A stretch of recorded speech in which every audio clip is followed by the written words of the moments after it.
Hello दोस्तों, आप सभी का स्वागत है आपके अपने चैनल प्रैक्टिस विथ एचएस में। जैसे कि हम लोग पता है, हम लोग ने वीएमआर के प्रैक्टिस सेट सॉल्व कर रहे हैं। ये देख लीजिए, ठीक है, इसके पब्लिकेशन का। इसमें हम लोग 17वां प्रैक्टिस सेट कर रहे हैं। ये हमारा लास्ट पार्ट है साइंस का। इसके बाद हम लोग प्रैक्टिस सेट नंबर 18 करेंगे। और ये सिर्फ नेवी के लिए ही इम्पोर्टेंट क्वेश्चन नहीं है, ये सारे एग्ज़ाम के लिए इम्पोर्टेंट हैं, जैसे कि रेलवे, बैंक, एसएससी, सभी के लिए बहुत इंपॉर्टेंट क्वेश्चंस हैं। तो चलिए शुरू करते हैं। आज हम लोग साइंस का पोर्शन शुरू करने वाले हैं। तो ठीक है बच्चों, चलिए फिर शुरू करते हैं साइंस का। ठीक है, इसमें 12 नंबर तक मैथ थे, हम लोग कर चुके हैं। अब हम लोग 13 नंबर से शुरू करेंगे। ये हमारा साइंस के हैं। तो चलिए शुरू करते हैं।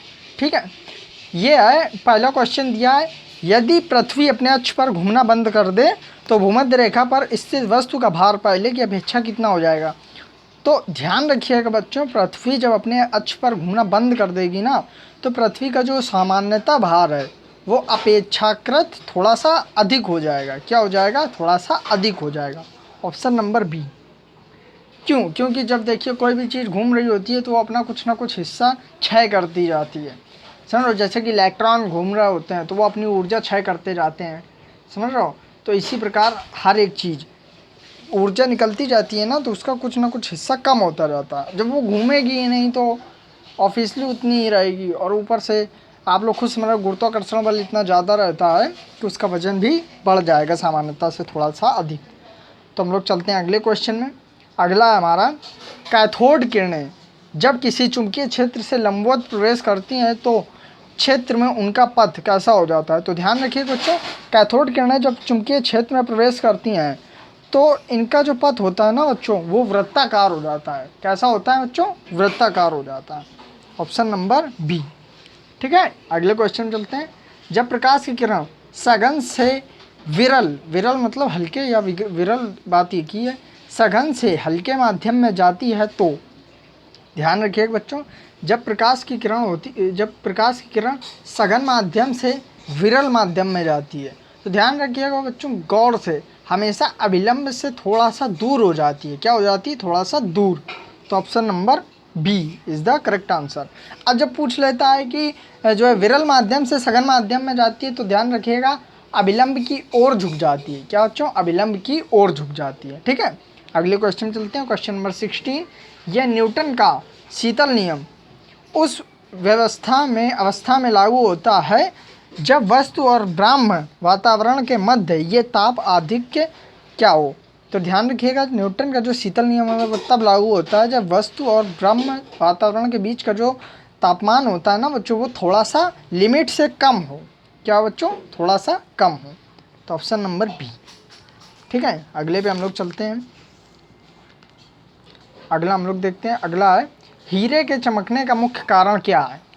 तो ये बहुत सिंपल क्वेश्चन है, इसका आंसर आप लोग मुझे दीजिएगा कमेंट बॉक्स में। ठीक है, देख लीजिए आप लोग ऑप्शन।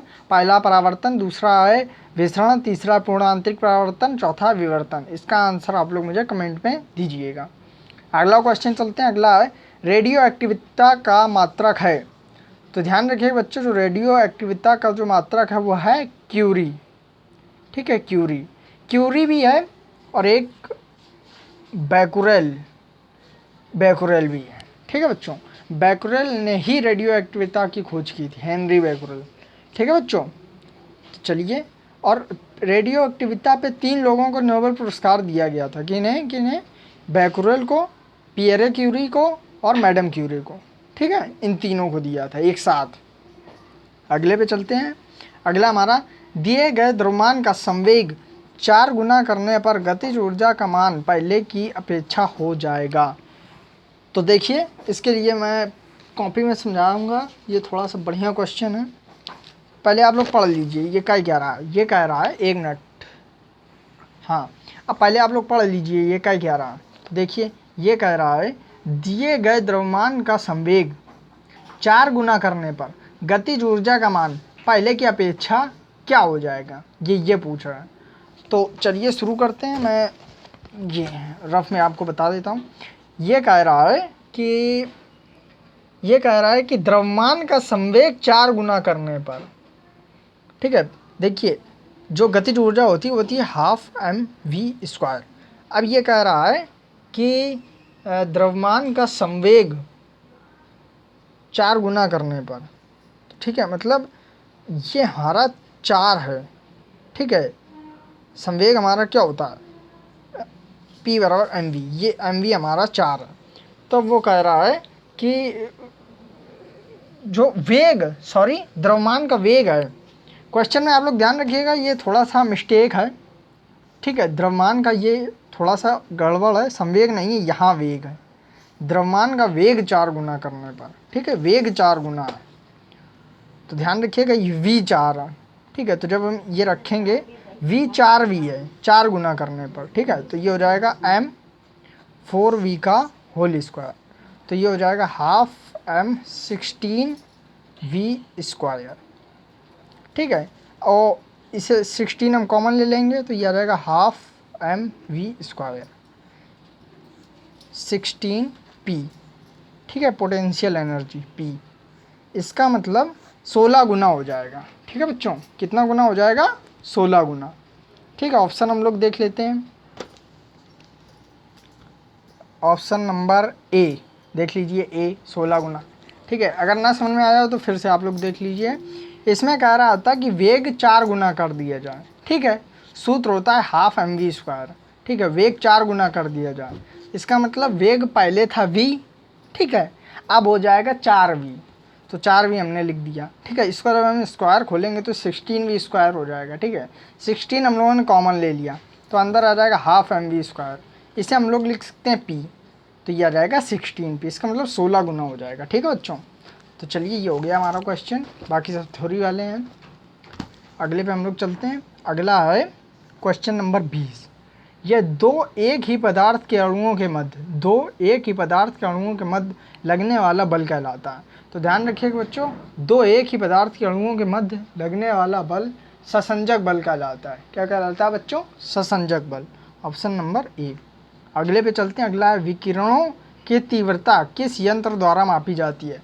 तो ध्यान रखिए बच्चों, विकिरणों की जो तीव्रता है ना बच्चों, वो बालोमीटर से मापी जाती है। किससे मापी जाती है? बालोमीटर से। तो ऑप्शन नंबर बी, ठीक है। अगले पे चलते हैं, अगला है यांत्रिक ऊर्जा को विद्युत ऊर्जा में, बस इतना ध्यान रखिएगा, यांत्रिक ऊर्जा को विद्युत ऊर्जा में डायनेमो बदलता है, और विद्युत ऊर्जा को, ध्यान रखिएगा बच्चों, विद्युत ऊर्जा को यांत्रिक ऊर्जा में मोटर बदलती है, ठीक है। आई होप आपको समझ में आ रहा होगा। तो इसका जो है यांत्रिक ऊर्जा को विद्युत ऊर्जा में डायनेमो बदलता है, ठीक है। अगले क्वेश्चन चलते हैं, अगला है आकाश में तारों के टिमटिमाने का क्या कारण है। तो ध्यान रखिएगा, आकाश में तारों का टिमटिमाने का कारण है अपवर्तन, ठीक है। तो आई होप आप लोगों को समझ में आ रहा होगा। अपवर्तन क्या होता है ये देखिए, ठीक है। अपवर्तन क्या होता है कि जब कोई किरण सघन माध्यम से विरल माध्यम में जाती है, कहाँ से बच्चों? सघन माध्यम से विरल माध्यम में जाती है, तो वो अविलंब से थोड़ा सा दूर हट जाती है। क्या होता है? अविलंब से थोड़ा सा दूर हट जाती है। ये सघन है और ये विरल है, ठीक है। जब कोई किरण सघन माध्यम से विरल माध्यम में जाती है तो अविलंब से थोड़ा सा दूर हट जाती। देखा, जाना इसे यहाँ चाहिए था, लेकिन जाइए यहाँ आ रही है, ठीक है बच्चों। और ये हमारा अविलंब। आई होप आप लोगों को कुछ रिवीजन हो गया होगा थोड़ा सा। अगले पे चलते हैं, अगला है बंद कमरे में चालू फ्रिज का दरवाज़ा खुला छोड़ दिया जाए तो ध्यान रखिए बच्चों, जब बंद कमरे में चालू फ्रिज का दरवाज़ा खुला छोड़ देंगे ना, तो उसका जो तापमान है वो थोड़ा सा बढ़ जाएगा, थोड़ा सा गर्म हो जाएगा कमरा। तो ऑप्शन नंबर बी। अगले पे चलते हैं, सबसे अधिक प्रत्यास्थ वस्तु कौन सी होती है। तो ध्यान रखिएगा, जो क्वार्ट्ज होती है, क्वार्ट्ज, ये सबसे अधिक प्रत्यास्थ वस्तु होती है। अब क्वार्ट्ज होता क्या है? अब क्वार्ट्ज एक प्रकार का एक बहुत छोटा सा एक टुकड़ा होता है, एक धातु होती है क्वार्ट्ज, बहुत छोटी सी। ध्यान, आप लोगों ने देखा होगा इसकी कंपन शक्ति सबसे ज़्यादा होती है, इतना ध्यान रखिएगा। आप लोगों ने देखा होगा क्वार्ट्ज की घड़ियाँ आती हैं, ठीक है, और क्वार्ट्ज के और भी कई सारी चीज़ें आती हैं। फ़ोन में इसका यूज़ होता है क्वार्ट्ज का। तो इसकी जो कंपन क्षमता होती है, समझ रहे हो, वो सबसे ज़्यादा होती है, बहुत हाई होती है, इसलिए ये कई चीज़ें बनाने में इसका प्रयोग किया जाता है। तो आज के लिए इतना ही रखते हैं बच्चों। ये 25 क्वेश्चन थे, 2 पार्ट में। देखिए, जिन लोगों को नहीं पता मैं बता दूं, नेवी एमआर का पेपर 2 पार्ट में आता है। एक पार्ट में रहता है जीके 25 क्वेश्चन, एक पार्ट में रहते हैं मैथ और साइंस, ठीक है 25 क्वेश्चन। मैं वीडियो बनाता हूँ 3 पार्ट में, एक में रहता है जीके, एक में रहता है मैथ और एक में रहता है साइंस। और हर एक वीडियो ऐसा ही रहता है लगभग 10 से 20 मिनट के बीच का, ठीक है, लगभग 15 से 20 के बीच का। तो मैं छोटे छोटे वीडियो इसलिए बनाता हूँ कि बच्चों आपके ऊपर ज़्यादा लोड भी नहीं आएगा और आराम से आप चीज़ों को समझते हुए चलेंगे। अलग अलग पोर्शन के अलग अलग वीडियो बनाता हूँ मैं, ठीक है। तो अगर आप लोगों को वीडियो पसंद आया हो तो चैनल को लाइक सब्सक्राइब शेयर ज़रूर करिएगा। देखिए हम लोग इतनी मेहनत करते हैं, ठीक है बच्चों। तो आज के लिए इतना ही रखते हैं, मिलते हैं अगले वीडियो में। अब हम लोग प्रैक्टिस सेट नंबर 18 शुरू करेंगे। पार्ट 1 रहेगा हमारा जीके का, पार्ट 2 रहेगा हमारा मैथ का और 3rd रहेगा साइंस का। तो चलिए bye bye, take care, good bye.